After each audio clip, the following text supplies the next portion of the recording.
Happy New Year, everyone. Welcome to episode 14 of the Orange Thumbstick Podcast. I hope you all had a great New Year, great Christmas. My name's Dave, and as always, I'm joined by Russ. How are you doing, buddy? You all right? I am very good, mate. Yourself? Yeah, it's very good. And Bobby, you okay? Too bad, not too bad. Good. So, how was your Christmas then, fellas, and your New Year? All right? It was good, quiet, but good. That's how you want it. Yeah, I had a quiet one as well. Yeah. You had a quiet one, Bob, did you? I had a quiet one. Uh-huh. In the pub? You know it so well. Good. Yeah, it was Christmas for us was a bit strange. Obviously, having a new baby in the house, it was quite it was busy and not much sleep. So, and not much gaming really, because obviously the baby took up most of the time. But we had a good Christmas and New Year, so that's all good. Releases have been a little bit quiet, obviously, because of the holiday season and everything. What have you been playing there, guys, over the holidays? Picked up GTA 5 again, man. Believe it or not. Yeah, we've been hammering that, haven't we? Mm-hmm. What have you been doing? The new online mode? Yeah, they brought out all the new cars and stuff, the Doomsday heists, catching up with all the other updates that we've missed out on over the past year or two. So you got the motorcycle clubs and all that sort of stuff as well. It's been a refreshing change. Without having you here over Christmas, we didn't have anyone talking about Rockstar, so we decided to go and play a Rockstar game. Oh, did you miss me? So you thought you'd stick a Rockstar game on? Yeah. Play a Rockstar game because we missed our idea. That joke was so cutthroat.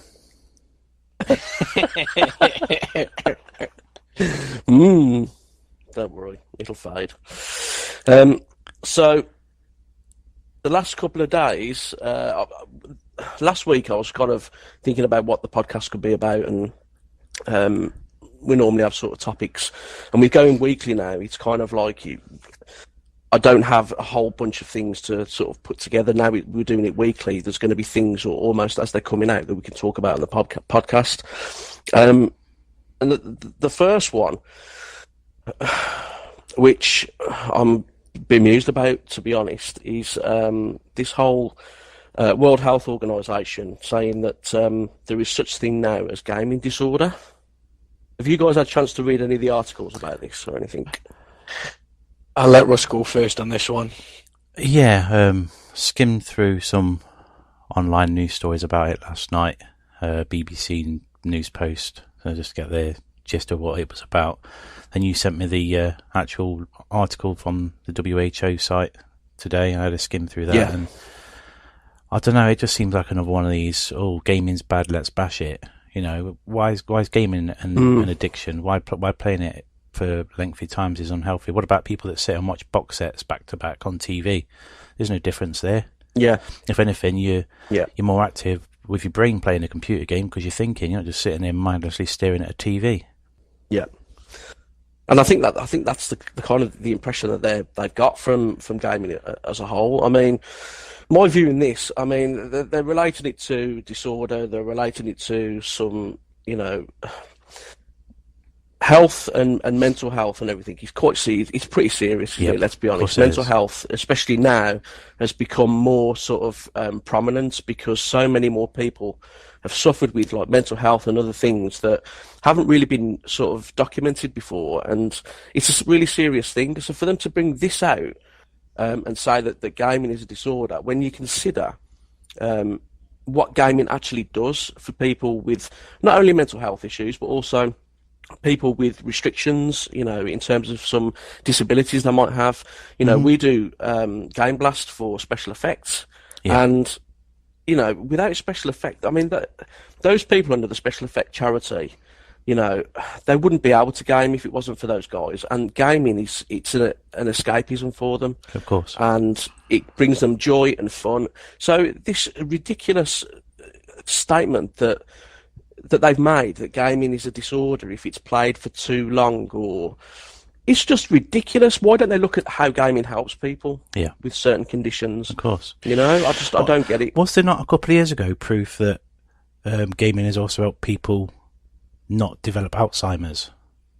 I'm pretty sure I read that somewhere a few years ago. There's I think it remedies it, doesn't it? I think it's a remedy for it or links something. there for gaming and Alzheimer's. It helps keep it at bay. Yeah.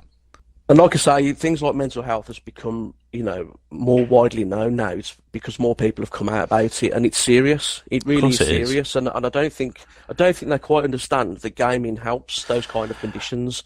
It's a form of escapism. It keeps. Probably 15 years or so ago, when World of Warcraft was about, then you had all that stigma of people sitting there for days on end, just sat in the chairs, not washing, bathing, or anything. Then fair enough, but not everybody's like that, and it's going to be a very, very small percentage. And let's be honest, I don't think people are like that anymore when it comes to gaming. That was just more of a stereotype. Everybody was if you played a video game, you was a fat slob with glasses on that sat in your mum's basement playing day and night, and it's not like that. Yeah, it really isn't. Yeah. And the thing is as well, gaming's become such a social activity now. People without the confidence of maybe, being able to go out and talk to people or whatever, socialise in the way that some other people can. Gaming is a way, again, I'll say it again, it's an escapism for them to sort of get out of that and get into a social network environment and speak to people, new people, have a joke and a laugh and everything, and if they're doing that by playing a game online or whatever, I don't understand what the harm is. And for them to come out and say that it's a disorder, I mean, how ridiculous. And for me as well... What's your opinion on it, Bob? Yeah, go on, Bob. Personally, the reason I let Russ go first is because me and him had a brief chat earlier on and I knew he had a strong opinion, but I completely agree with him. I just think the full thing is an absolute crock. I think depending on the individual... In some instances, yes, you could probably say it's bordering on a psychological issue or something like that, or a disorder or whatever, but that's as an individual, and the problem with this is it's going to be bad publicity overall for all gamers. I mean, me and Russ had a conversation about when we were younger, and I had a friend whose parent would only let him play on his... Sega Master System for a set amount of time, and it wasn't a set amount of time a day, it was a set amount of time a week. He was allowed to go on 2 or 3 times for an hour and a half at a time, and that was it. Whether if the lads were overplaying it or whatever, should come in and that would be it off.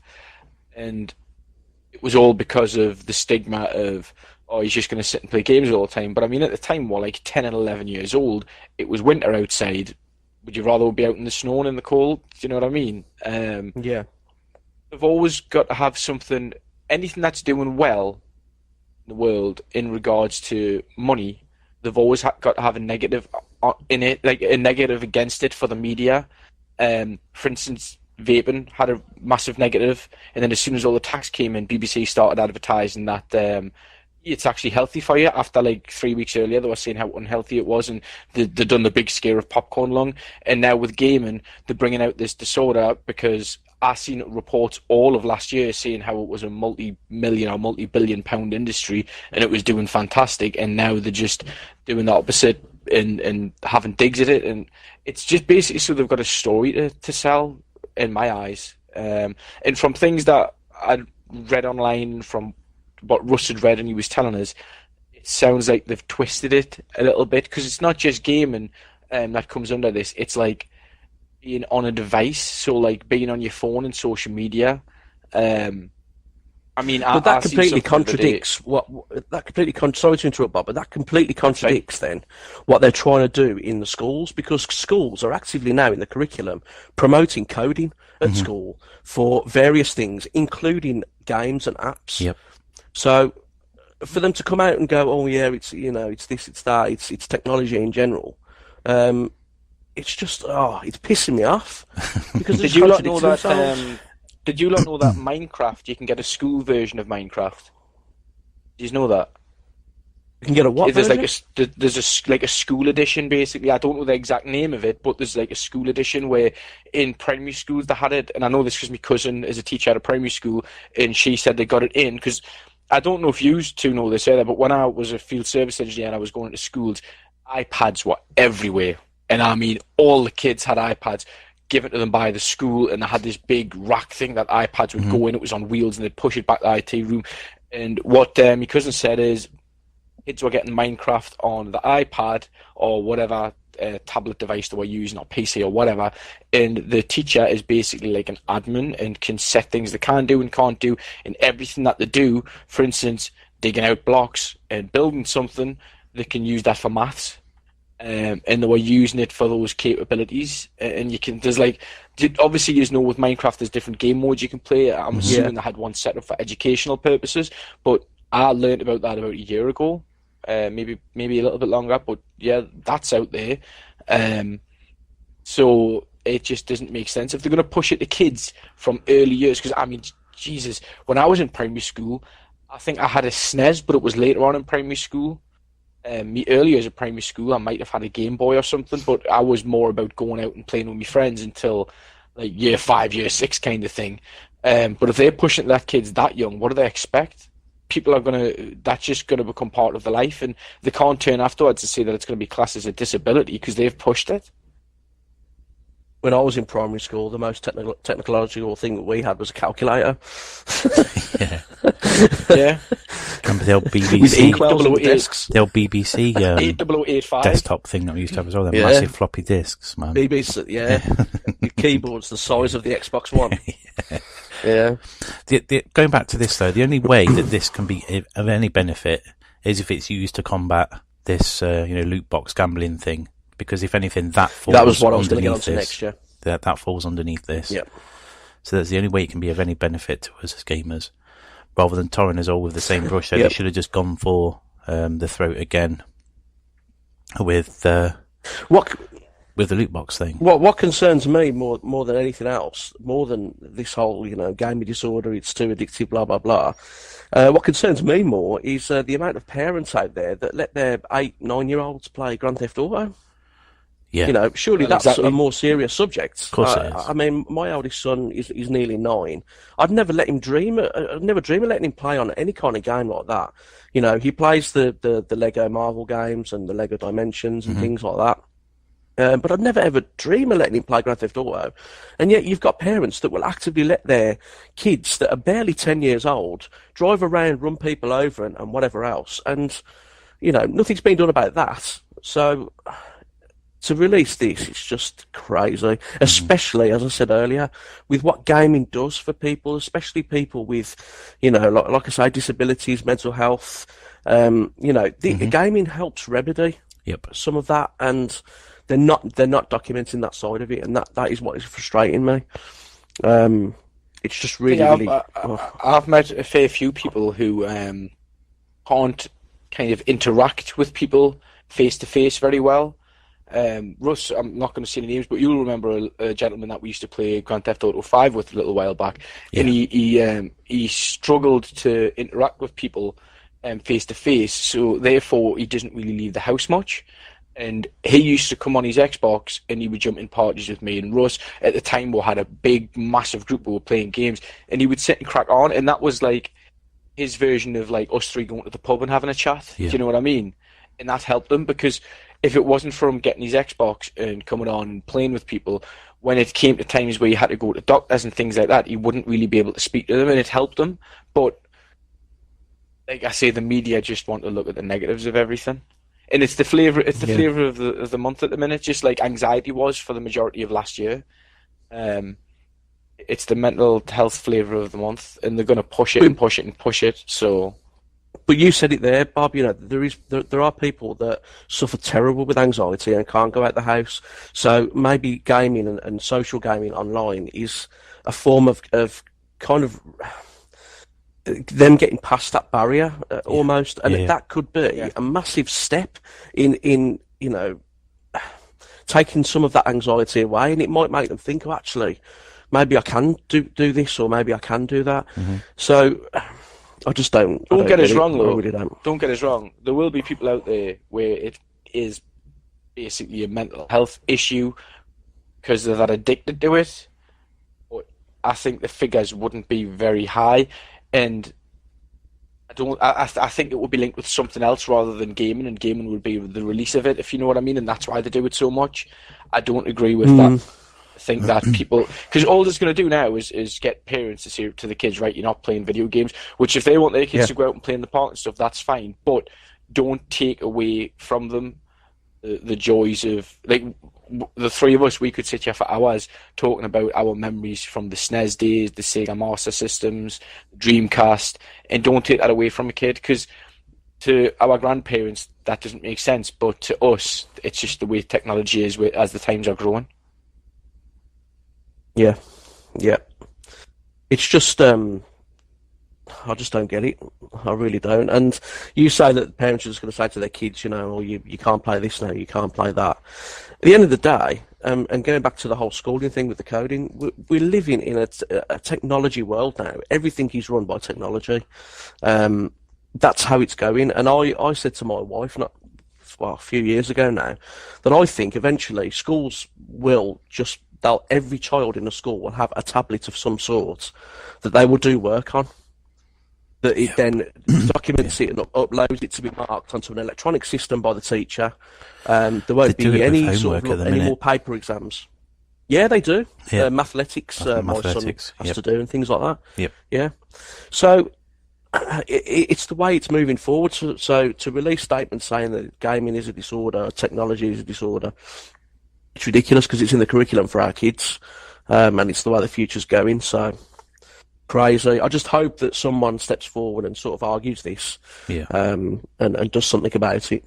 But like you said, Russ, it could be something to do with maybe the loot box thing that's become massive over the last 6 months. But again, that should come under gambling if that's the case, because the gambling side of things is different, and I think that should be sort of directed there rather than the gaming as a whole in general. Yeah.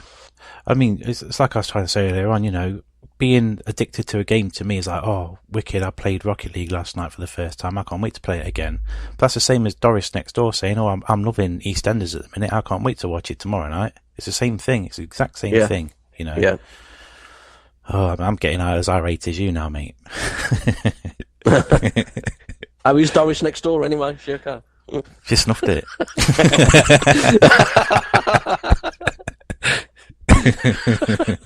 Oh God!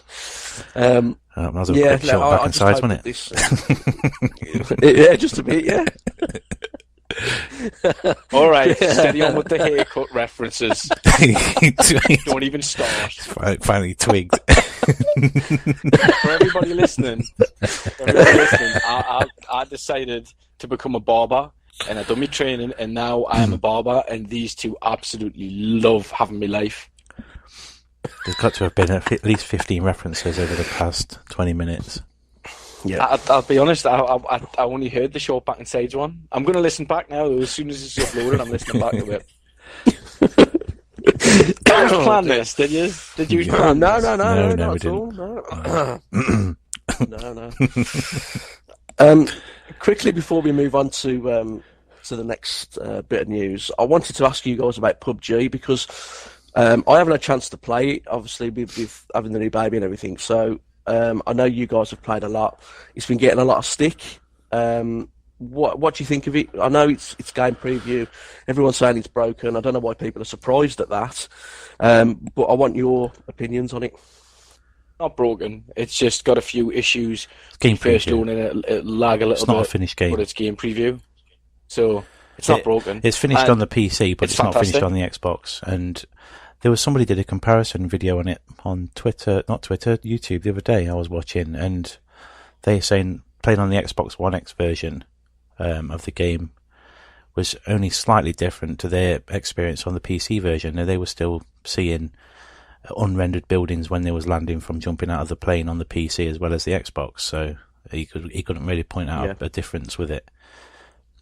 So again, it's just one of those things. And it's in version 1, isn't it? On PC now. So it's full release on PC now. Yeah. It's one of those things. It's a game. If it was on a different platform, there'd be nothing said about it. At the end of the day, we know what it's like. We ain't going down a fanboy route, but you know what I'm getting at. Yeah. Well, I mean, it's sold incredibly well. Yeah. I mean, it's number 1 all over, isn't it? Yeah. The biggest issue I had with it was crashing now and again. But again, put it down for a couple of days, picked it up again, and carried on, knowing full well that I'm playing a game that isn't finished. I didn't complain about it. I didn't take to any forums or Twitter and tell anybody the crap at making games, because they're still working on it. Simple as that. Yeah. Yeah, I am going to jump in at some point. I want to give it a blast. But I'm moving on to the next thing now. It's kind of related to PUBG because they've done a lot of comparisons and a lot of tech analysis for PUBG, and that's Digital Foundry, who have come under fire in the last sort of 24 hours. Yep. 34 big things the developer of Redout, the Lightspeed edition on Xbox One, basically released a statement calling Digital Foundry out for their analysis, saying that it was wrong. They went a little bit extreme and said that they were lying, which I don't necessarily think they were lying. I think maybe they got the analysis wrong, maybe, but for them to lie is a pretty serious accusation. But anyway, Digital Foundry were basically saying that the game doesn't render higher than 1080p on the Xbox One X and there were frame rate issues. 34 big things have come out and said that they appreciate there are frame rate issues. They're working on that, and it's going to be in the next patch where it's rectified to get it to a steady 60 frames per second, as it's running on average 40 to 45 frames per second with a lot of AI on screen. Time trials and everything else seem to be fine. It's just when AI is in the vicinity, basically. Yeah. Digital Foundry have... I want your opinion on this, but Digital Foundry have done a lot of analysis since the X was released, the Xbox One X, and it's all been compared to the PlayStation 4 Pro and the performance between the two consoles. And every single one, I think apart from one game, were coming out head and shoulders above the PS4 Pro on the Xbox One X. Now, did Digital Foundry get this wrong on this game? Or do you think that they kind of thought it's swaying towards the Xbox One X on every analysis we're doing? Do we need to do something here to sort of balance it out? Because they've come under a lot of fire. I mean, optimistic and say you can't be right 100% of the time, but if you measure twice and cut once, you should be pretty good. If that makes any sense of the reference, you know, they're obviously, it looks to me like they've just jumped into it, done something quick, and they've misread some calculation, or they've just not jotted it down properly, and then they've gone straight into writing it. And rather than it being, hang on a minute, that don't seem right, let's double check that, they've just published it. And then to that end of the developer, they've just had a knee-jerk reaction, which you can't fault them for, because the shit that they got on Twitter was disgusting. People threatening. Yeah, it was. They're calling them shite and half-assed developers and stuff like that. If somebody... lazy developers was one of them, isn't it? If you think that what you're doing is good and somebody says, hang on, you're shit, you'd be like, hang on a minute, mate, do you want to take a few teeth down your throat? You know what I mean? That's what the way it is. And they do work hard, so they're entitled to be a bit, hang on, I do believe that developers need a little bit more respect than what they get, especially the ones that aren't in it just for money. Those that do it for the love of the games that they're making definitely need the respect. Yeah, and it was all because of that Digital Foundry post at the end of the day. Yeah. Now, what interests me as well is they've come out today, Digital Foundry, and they've gone, they released a whole massive statement about how they've done a Witcher comparison video on the X, and but it's not rendering in HDR, blah, blah, blah, they've had some issues with it, etc., etc. And then they released a statement saying, oh yeah, by the way, sorry, we got the Redout thing wrong. It does actually scale up to 1944p. Yeah. There wasn't like a major deal made out of it. That they should have released an apology note or a letter or statement of something and said, look, we got this wrong here. We screwed up. We're really, really sorry. We'd like to apologise to, 34 big things. We'd like to apologise to whoever else. But they didn't. They just sent out a little tweet going, oh yeah, SARS. Yeah. It's like, well, so the developer, they've got every single penny into that game by the sounds of it, and for them to potentially lose sales because people do look up to Digital Foundry. I mean, we've used them in the past as a source of better place to get news from and comparisons of things. So people look up to that site, and if they're going to say no, it's shit, then people know, well, then I'm not buying it. Yeah, and for an independent studio as well. People are saying that it's as Russ worded it, shit, just because of the 4K issue. And when I read it, this is exactly what I said to Russ. I said, do you remember when Grand Theft Auto was a top-down shooter? Yes. I says, so it played exactly the same as GTA 5, apart from GTA 5 is a third-person shooter, or first-person if you want to put it in first-person or whatever. But in essence, it's the same game. So going by what people are saying with the 4K, saying that the game is shit, does that mean that the original Grand Theft Autos were shit, even though they're basically exactly the same as GTA 5? You just look at it from a different perspective. Comes down to how the game plays and how good the game is. There is a lot too much emphasis put on graphics these days. I don't get it because I'm an old school gamer where I used to play as a character on a computer game and I was a little square block. You couldn't see any facial features or anything, you know. That's what I know as a kid. So growing up and seeing the progression of graphics in games is, yeah, it's good, but to me it's not the be all and end all. A game has to play good to be good before anything else. I remember having to wind up the generator outside the house just to play Pong for 2 minutes. Looking at them square blocks. Whoa, look at that. Isn't it realistic? What is it? It's a block. 1 hour, lad. 1 hour, lad. Yeah, it's... the graphics is a big thing at the moment because it's all performance related, isn't it? But... the game can't be that bad. I mean, Cole reviewed it for the site, and she gave it an 8.9, I think, if I remember correctly. So, you know, it's a good game. It's, you know, the fact that it's got a scaler on it, or that Digital Foundry got it wrong or whatever, shouldn't take away from the fact that it was a good game originally anyway. So the abuse that the developers were getting from people on Twitter and other social media channels is just crazy, and it's uncalled for. And this is why, especially an independent studio who haven't got as much money as, say, EA or any of the big boys, you know, like you said, Russ, they've put their heart and soul and probably every penny they had into doing this game.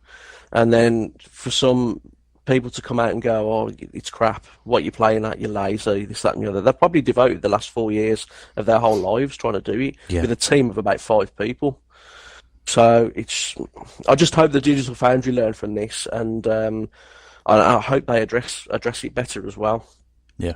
But yeah, I mean, but staying on visual performance, I mean, the Xbox One X, I haven't had much chance to game over Christmas, but the little chances that I've had, I've been playing Assassin's Creed Origins, and I've got to say, what an amazing game that is. It's good, isn't it? Oh, it's fantastic. I mean, I've put quite a bit of time into it, and I've probably still got 2/3 of the whole map to discover. Yeah. You know, I thought I didn't realise how far out the map actually zooms, and when I zoomed out on it, I was like, Jesus, this is massive. It's huge, but what a superb game. Yeah. Really, really good.